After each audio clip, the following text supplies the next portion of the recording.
Beloved chosen one, something is stirring inside you that refuses to stay hidden. It does not arrive with noise first. It arrives like a deep trembling in your spirit, a holy disruption beneath your ordinary routine, a pressure in your soul that tells you life cannot remain as it has been. You feel it when the room is silent. You feel it when others speak to you. Yet something deeper is speaking within you. You feel it when you try to settle for less. But heaven will not let your heart rest in places your calling has already outgrown. This is not confusion. This is not emotional instability. This is not coincidence. This is divine intervention. The reason you cannot go back to who you were is because what is being unleashed in you has already begun to outgrow the old container. You have wondered why the pressure has increased. You have asked why your spirit feels stretched, why your discernment has sharpened, why certain people can no longer understand you, and why what once entertained you now feels empty. It is because your inner world is being awakened by God. What begins in you does not stay in you. It expands, it radiates, it moves through your words, your silence, your decisions, your boundaries, and even your presence. Before anything changes around you, heaven starts the work within you. That is where the stirring begins. That is where the oil starts flowing. That is where your eyes begin to open. The enemy hoped you would misread this season and call it exhaustion. But this is deeper than fatigue. This is the moment your spirit starts recognizing that you were never designed just to survive. You were marked to carry something weighty, something that shifts atmospheres. There is a reason you have felt separated. There is a reason your path has been lonely at times. God often prepares His chosen ones in hidden places before He reveals what He placed inside them. The fire you feel now is not there to destroy you. It is there to purify your focus and announce that your next chapter has already started in the unseen. We are reminded through the writings of David in the Psalms, chapter 27, verse 1. The Lord is my light and my salvation. Whom shall I fear? The Lord is the stronghold of my life. Of whom shall I be afraid? That word is not just comfort, it is confirmation. The light rising in you is from God, and once His light is awakened in you, darkness around you can no longer remain comfortable. So stand still for a moment and recognize what is happening. You are not losing yourself. You are being summoned into a higher version of obedience. And if this word finds you at the exact right time, then like this message, share it with someone who needs confirmation. Subscribe to stay under this flow. And if your spirit is led, support this mission through giving. At the end, comment 333 as your sign that the stirring has begun and you are ready for what God is unleashing through you. What begins inside you never remains a private event for long, because spiritual transformation has a reach that exceeds your own life. The shift taking place within you starts pressing against everything around you. That is why people begin responding to you differently even when you have not announced anything. Some grow uneasy without knowing why. Some become drawn to your presence because peace follows you in ways they cannot explain. Others begin resisting you more intensely, not because you attacked them, but because what is rising in you exposes what has been hiding in them. Your transformation speaks before your mouth opens. This is why you must understand that elevation in the spirit is never isolated. When God deepens your discernment, it changes how you hear, how you answer, how you endure, and how you separate truth from performance.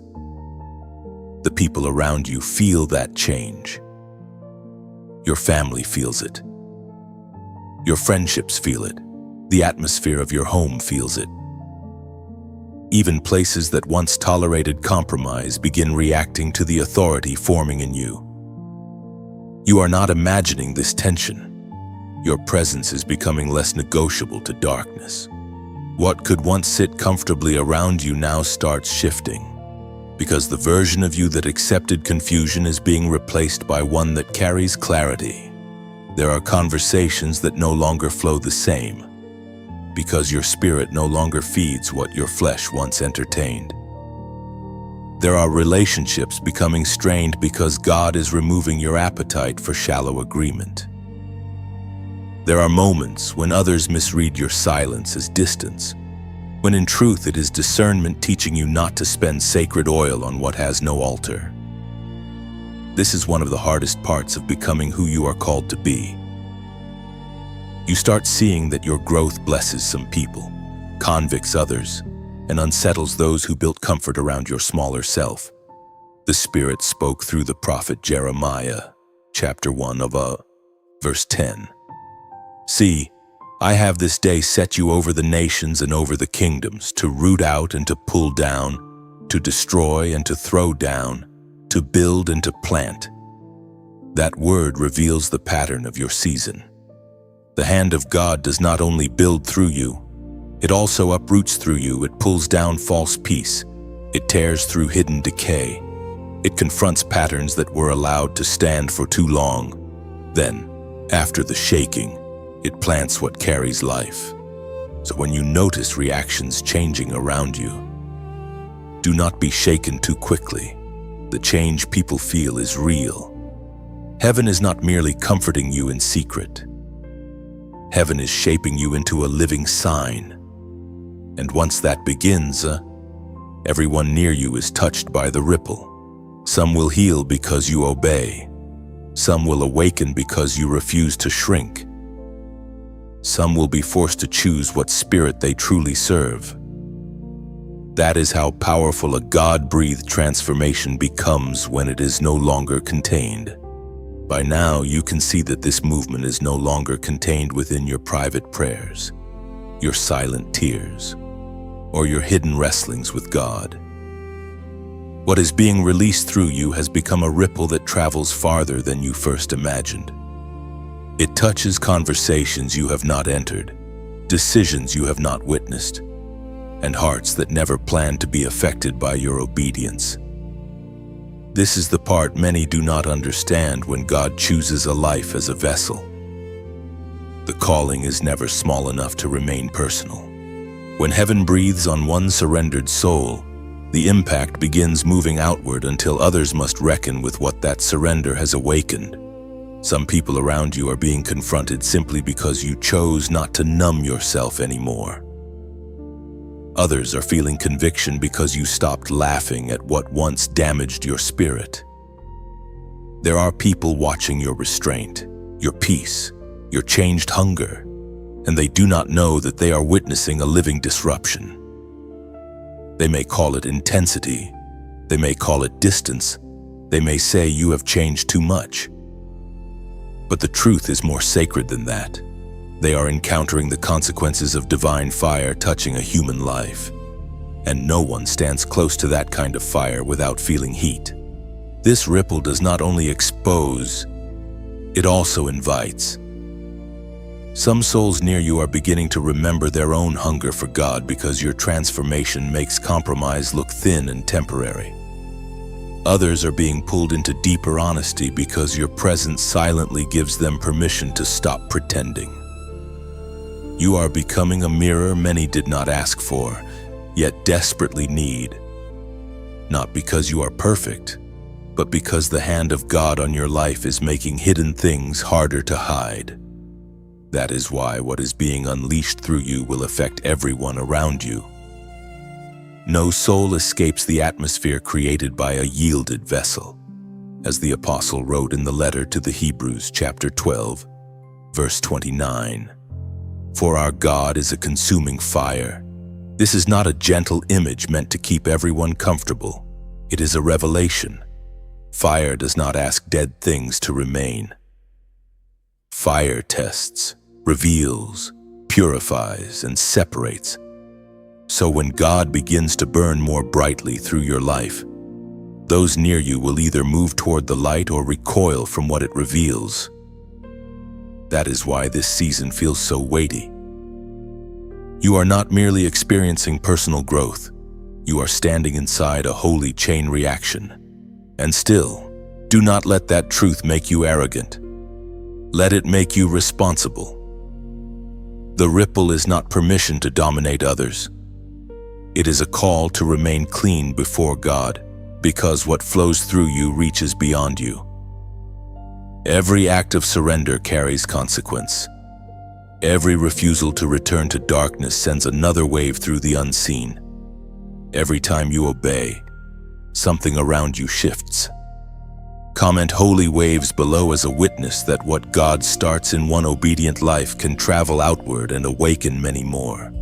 And once that ripple can no longer be ignored, resistance begins to gather around your presence with greater intensity. This is the stage where you start realizing that not every battle in your life is about a mistake you made. Some battles rise because of what you carry.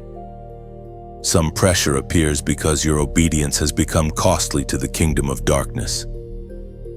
The moment your life begins affecting other lives, the opposition becomes less subtle. What once hid in the background starts pushing forward. Delays increase, misunderstandings multiply. Strange heaviness tries to sit on your mind. Weariness comes without a clear reason. You may even notice that certain people become colder, sharper, or more defensive when you are near. It is not always because you have done something wrong. Sometimes your very presence becomes a confrontation. This is why you must not interpret intensified warfare as proof that you are off course. In many seasons, it is evidence that your footsteps are threatening something that wanted to remain unchallenged. The enemy is rarely disturbed by a believer who stays distracted, silenced, or spiritually asleep. But when you begin to walk with awareness, restraint, and holy courage, you become difficult to manage. Your peace becomes a weapon. Your refusal to return to old chains becomes a threat. Your discernment becomes a light in places that were built to survive in dimness. That is when the battle around you sharpens. Still, this is not the hour to panic. It is the hour to become even more anchored. You do not answer spiritual noise with fear. You answer it with alignment. You do not wrestle every shadow with your own strength. You remain planted in what God has already spoken. The pressure may increase, but so does the grace to stand. The resistance may grow louder, but it cannot overrule the voice that called you. What matters now is that you do not let frustration pull you out of position. The battle becomes dangerous only when you forget who is sustaining you. It was proclaimed in the second letter to Timothy, chapter 1, verse 7. For God has not given us a spirit of fear, but of power and of love and of a sound mind. That word is not decoration for hard times. It is your order in the middle of conflict. When fear tries to invade, it is not your inheritance. When confusion tries to cloud your next step, it is not your portion. When pressure tries to make you react beneath your calling. That verse reminds you that heaven has already supplied power, love, and a disciplined mind. So do not shrink because the battle has become visible. Do not assume the heat means abandonment. The fire around your path is revealing the seriousness of your assignment. What is growing in you has become too weighty to ignore, and the resistance surrounding you is only proving that your presence is carrying more authority than before. And now you arrive at the truth that has been building from the first stirring within you to the battles gathering around you. You were never being prepared merely to endure a strange season. You were being formed into a catalyst.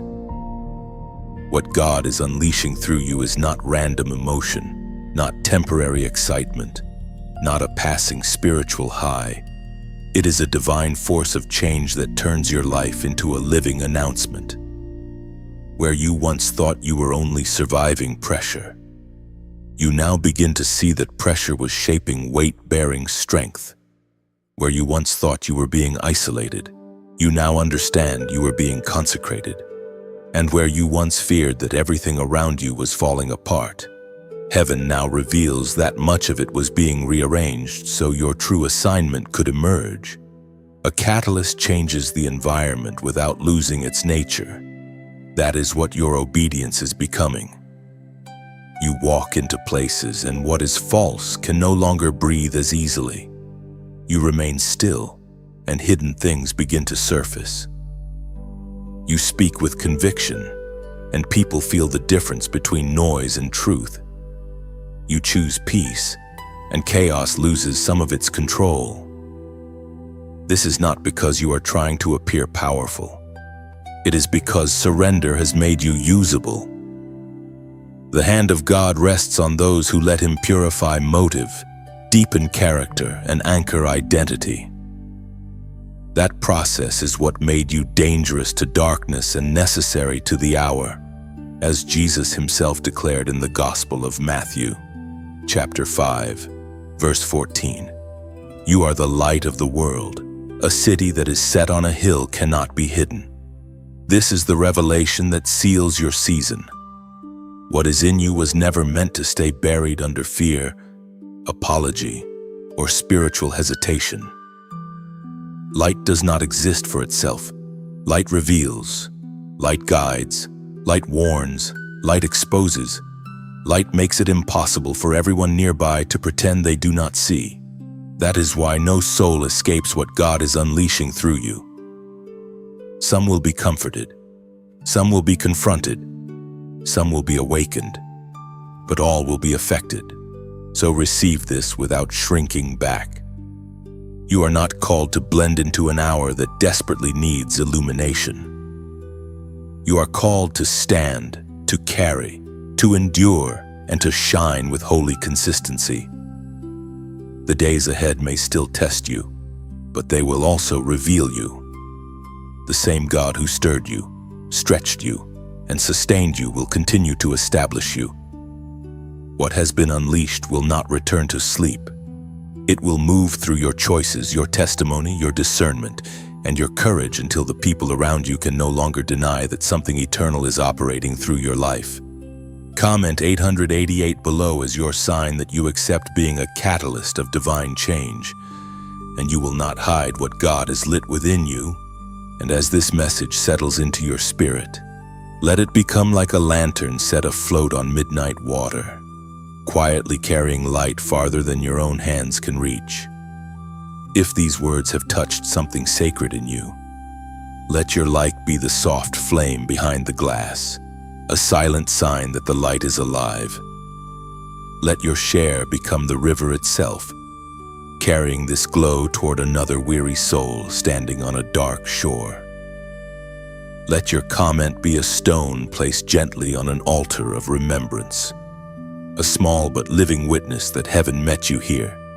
And if you have not yet subscribed, let it be like choosing to remain near the well where your spirit has found fresh water, so you may return whenever your soul thirsts again. And for those who feel led to donate, let it be like laying one more piece of wood upon a sacred fire, so its warmth can keep reaching hearts still wandering through cold and silent valleys. None of this is obligation. It is simply the beautiful mystery of light answering light, and love choosing freely to keep moving.